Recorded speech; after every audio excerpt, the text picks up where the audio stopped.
Hello, welcome to another episode of Entrepreneurial Discussions with myself, Dan Mangena, and the illustrious, delicious, quite yummy and handsome Josh McCartney. We're coming to you live. No, we're not. We're coming to you recorded. We're in DBX up in the studio. Shout out to Podster. What up? We've been doing a few of these conversations, Josh, exploring what it is to be an entrepreneur. Is everyone going to be an entrepreneur? Things you need to learn as an entrepreneur. But there was something that came up on the gram for me today that I thought would be good for us to cover, because it's something I've actually spoken to you about a couple of times as well. And that's the importance of who is in your life as you're going to be an entrepreneur or a leader or a thought leader or someone who's of value. I saw a video today from the recently life-troubled Mr. Andrew Tate, very polarizing character. Mm-hmm. I personally find him fascinating and enjoy listening to what he's got to say. Don't agree with everything, but that's the world that we're in. Right? I don't think you agree with anybody on everything, let's be honest. There we go. But he said something that I really did agree with today in the video, and I actually shared it. I don't normally share that kind of stuff on my stories on Instagram, but I did. And it was that he said the most powerful creature or being, I think he's being, in the world is a female. He says you go to any billionaire and you ask them about their day, and the thing that can topple most of them more than anything isn't what's going on with the stock market, not what's going on with their company, it's what's going on with the woman in their life. Now, obviously, people watching this aren't necessarily going to be heterosexual males like you and I. They may be non-binary, they may be a lady who's looking for a fella, or another lady, or whatever the thing is, or a guy looking for another. I don't really think so. Anybody really who's listening, relevant, regardless of your gender identification, regardless of your sexual orientation, I really wanted to dig into the fact that the sexual energy that you're bringing into your life will make or break what's going on in your life. Mm-hmm. Thoughts? Yeah, I mean, it's the whole show me friends, I'll show you future. Mm-hmm. It's the whole you are the average of the 5 closest people you have. It's Indeed. Your income will be within 20% of the 5 closest people to you. Mm-hmm. Like, there are so many cliches and stuff around it, but to get deeper on it, I've experienced different areas of my life based on the person that I've been with. Mm-hmm. When I was 19, I was with a girl I was infatuated with. Only for a couple of weeks, right? Mm-hmm. But my entire focus of life was on her. Mm-hmm. I couldn't think about university. I couldn't think about anything else. My whole life was on that. Mm-hmm. And maybe it's because it was the first time I'd experienced that sort of thing, right? Mm-hmm. And then when I got into my early 20s, I met a girl, and similar, I got really infatuated by them. And I wanted to be more successful, but in the relationship, I couldn't focus on actually doing the work because I was focused more on what if I do something wrong by that person? Mm-hmm. So therefore I couldn't go through and go proper into work and business and stuff like that. Mm-hmm. And then more recently, I've got a girlfriend where she grounds me a lot, gives me the space to... Hola, hermana. Hola, ¿cómo estás? She gives me the space to be able to actually grow, develop, and brings me back to earth when I go a little bit too past to the moon or something like that, and whenever you have those relationships that actually foster what you're looking to achieve, it pushes you in a way that you wouldn't by yourself. Mm-hmm. If I were just alone and single or something like that, which I have been in the past, which is more distracting because you've got more options and you're mixing your energy with different people, you're mixing your ideas with so many different people that it can be paralyzing in the way that there's just too much stimulus going on. It's too much. And with too many things happening, it's very difficult to focus in and hone on and stay on one single target. Maybe if you've already achieved success, let's go with you've set up your businesses, you've done all the things you want to do, and you're finally at the end of that little peak of whatever career successful moment you want to have. Play, have fun, do what you want to do, whatever. But while you're building, at least stick to one thing so that you can stay consistent and coherent, and make sure that it's the right person, so that it doesn't distract you, it doesn't throw you off course, it doesn't encapsulate and engulf your entire life and existence, but it's a really nice support space that that you're comfortable with, and it helps and actually fosters your future growth. So I'm going to play devil's advocate here, because there's a couple of things you said there that I'm like, right, but there's another side to this, because There always is. isn't there something to be said for, so for example, I'm not in a committed monogamous relationship right now, right? Arguably, I do have a degree of success that does give me some freedom and flexibility for the play side of what you said, but I still have the discipline to not allow my energy to be, you see what I'm like. I'm not out every day and all over the place, but some people can do that. And some people go, if they're not in something fixed. My friend Lindsay, badass entrepreneur, shout out to Lindsay Smith. Hey girl. And like, we had a conversation when we were in Greece. When we were in Greece? September? Was I in Greece in September? September I was in Greece? Probably. Anyway. And she was like, Dan, I don't understand why you still talk to a girl if you don't know she's the one. I'm like, what? She's like, if I go on a date with someone and he's not the one, he doesn't get a second date. Like, she like literally gives a guy, like, you've got A like, chance. a One chance. That's it. If you're not the one, then, and that's not to say that they have to be the one immediately, but if they identify anything that they're not the one, she immediately cuts the energy off. She's just that focused. And I've seen other people that they go deep into celibacy, for example. I don't think that's necessarily healthy personally. That's my personal opinion on it, because you do need a flow of sexual energy to create. I think it doesn't have to be spread all over the place, but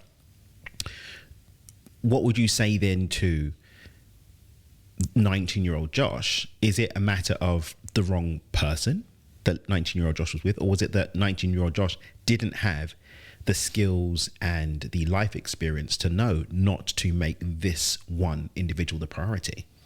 Yeah, I think in that way I was speaking more based on my own experience rather than the meta context of everybody and merging all that together. So I can't be the person focused on the things that I am focused on, doing the things I'm doing, without the experiences that I've had, without ingraining those into my being, right? So for me, I wouldn't tell Josh to do anything other than what he did, because otherwise I wouldn't be anywhere else other than when I am. Oh, no cap. No cap. Yeah.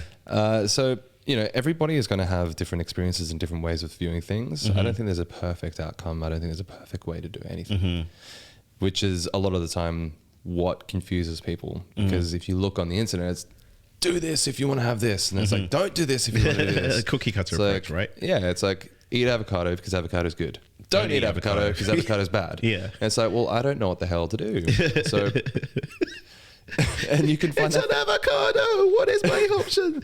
But that's the confusing thing. It's like everything has a juxtaposing idea for somebody trying to clickbait you into an idea and a way of life for them to promote themselves, right? Yeah. So I think find what feels right to you, and also listen to people that do know better. Yeah. That are close to you, but only allow a certain amount of people into that space. Yeah, my mentor Greg Reed. Shout out to Greg Reed.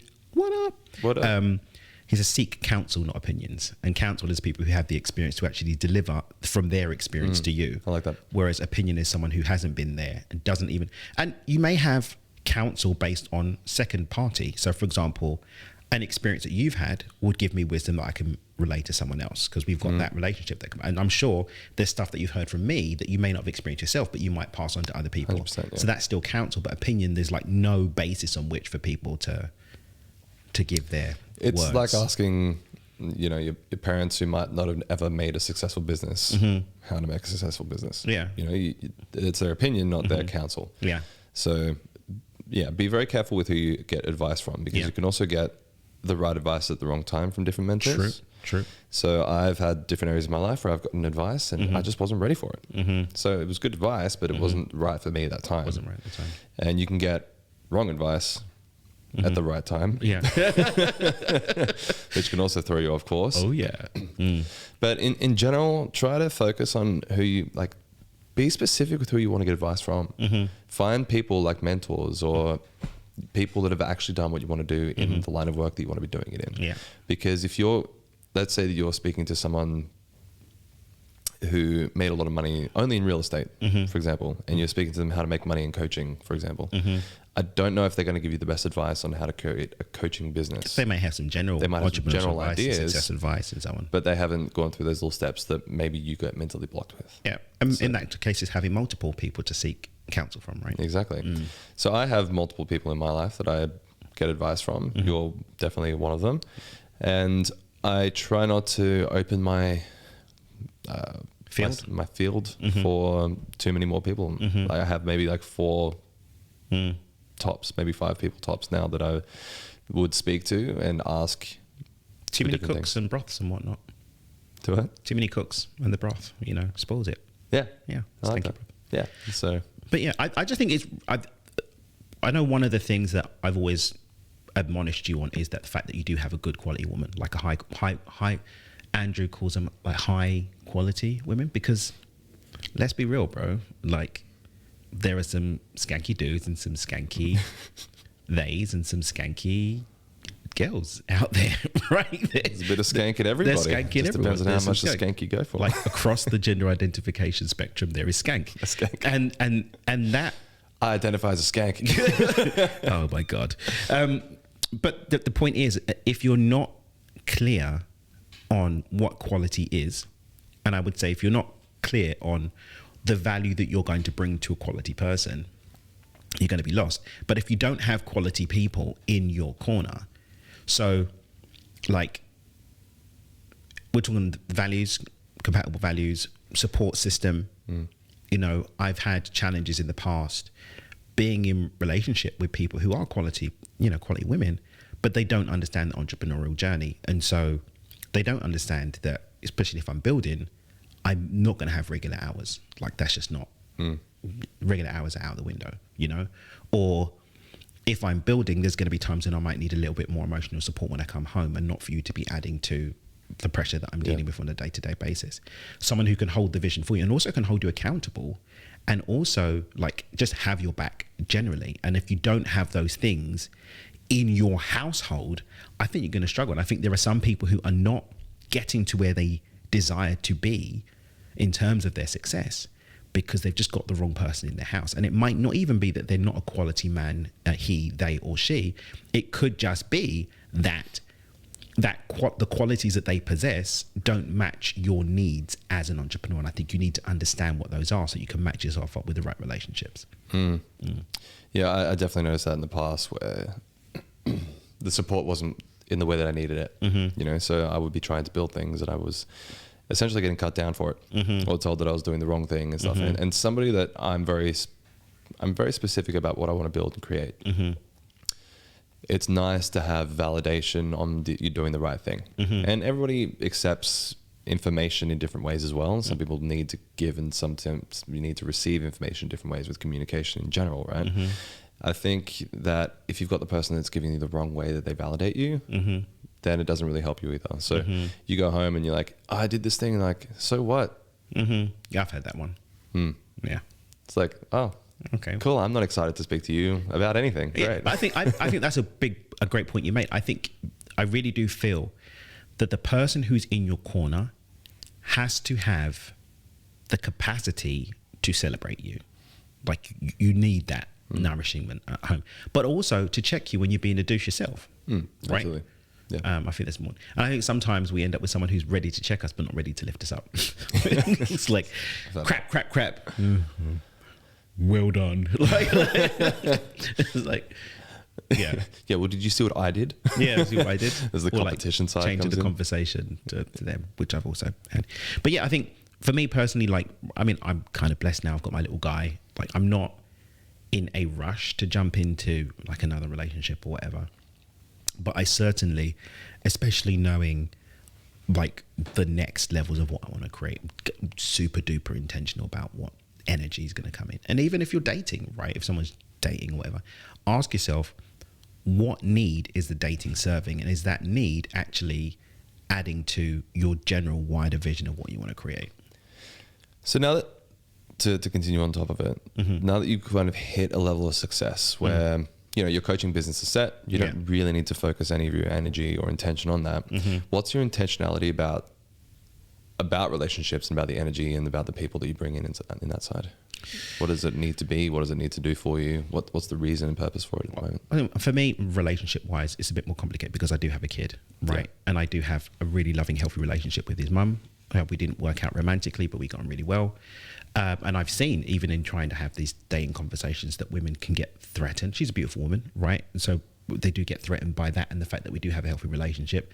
And so one of the things that I'm really looking for is someone who has like a high level of self-love and really is sure of themselves, right? But one of the things that I've seen, I think we were speaking about this before, like I think generally speaking, people who are insecure don't do well around me at all. Not just romantically, but in any way, shape or form. Insecure people don't really do well around me. So someone who does have that self-security is a big thing.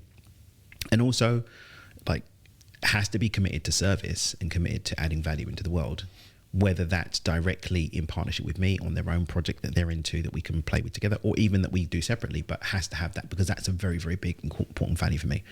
So being able to secure, and also whether or not I have more kids, and I've always said, I do want some more kids, because I do have a kid now, they will be part of our family unit that we've already got and expanding that family unit. And the same time, like when Olga moves on and goes and maybe has another family with someone else as well, like it's going to be an expanded family. And that's one of the things that she and I have been very, very vocal about, that people are joining a family unit. And so I think those are really, really key things for me. What does it give you, just curiously?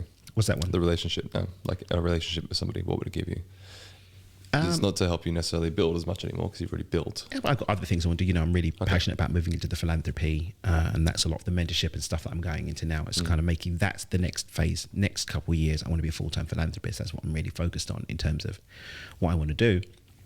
But certainly, I feel as I'm really designing this, and I feel it will show up when it's designed to the point where I really desire it.